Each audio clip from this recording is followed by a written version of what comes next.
अस्सलाम वालेकुम। Welcome to my channel शानदार जायका विद अलीशा।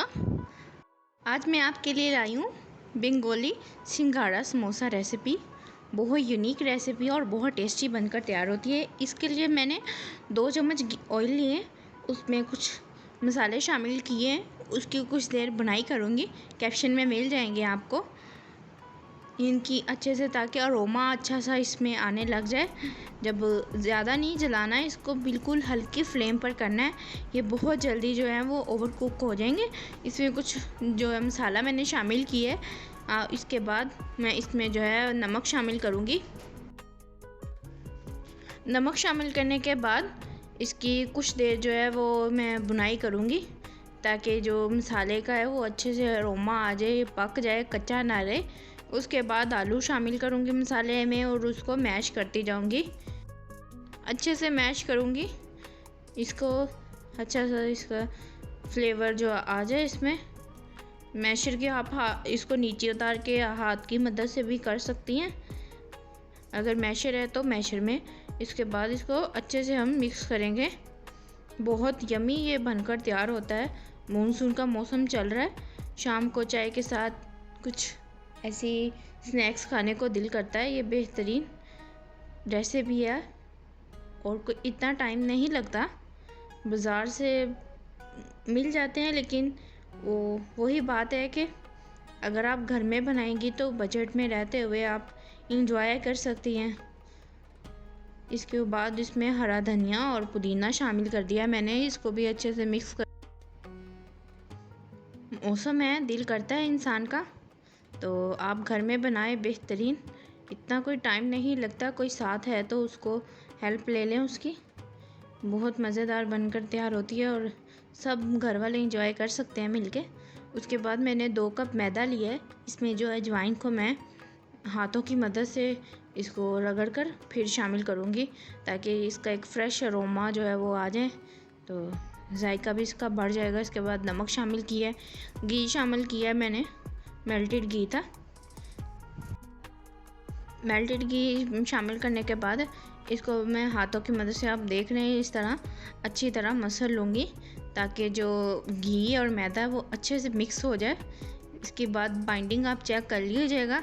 जब ये आप मुट्ठी में लें और ये मैदा जो है वो फॉर्म में आ जाए, इसकी मतलब है कि जो हमारा ये डो है वो तैयार है। अब इसमें मैं जो है हल्का हल्का पानी शामिल करूँगी।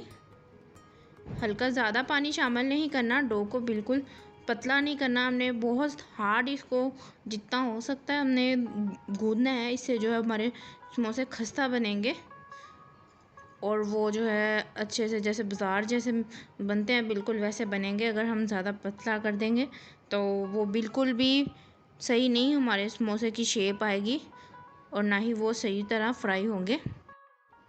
इसकी हमने एक हार्ड डो लगानी है, हल्का हल्का पानी शामिल करके। एकदम से पानी शामिल नहीं करना है, हल्का हल्का पानी शामिल करना है और इसको हाथों की मदद से ऐसे इकट्ठा करते जाना है मैदे को। आपके लिए जो मैं रेसिपीज़ लाती हूँ आपको कैसी लगती है कमेंट करके ज़रूर बताया करें।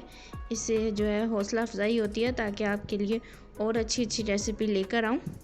इसको अच्छे से डो को मैंने नीट कर लिया है। आप देख सकते हैं कितनी ज़्यादा ये हार्ड है। इसको मैंने अभी रेस्ट नहीं दी, अभी मैंने की कटिंग कर लिया। इसको इसके पेड़े बना लूँगी।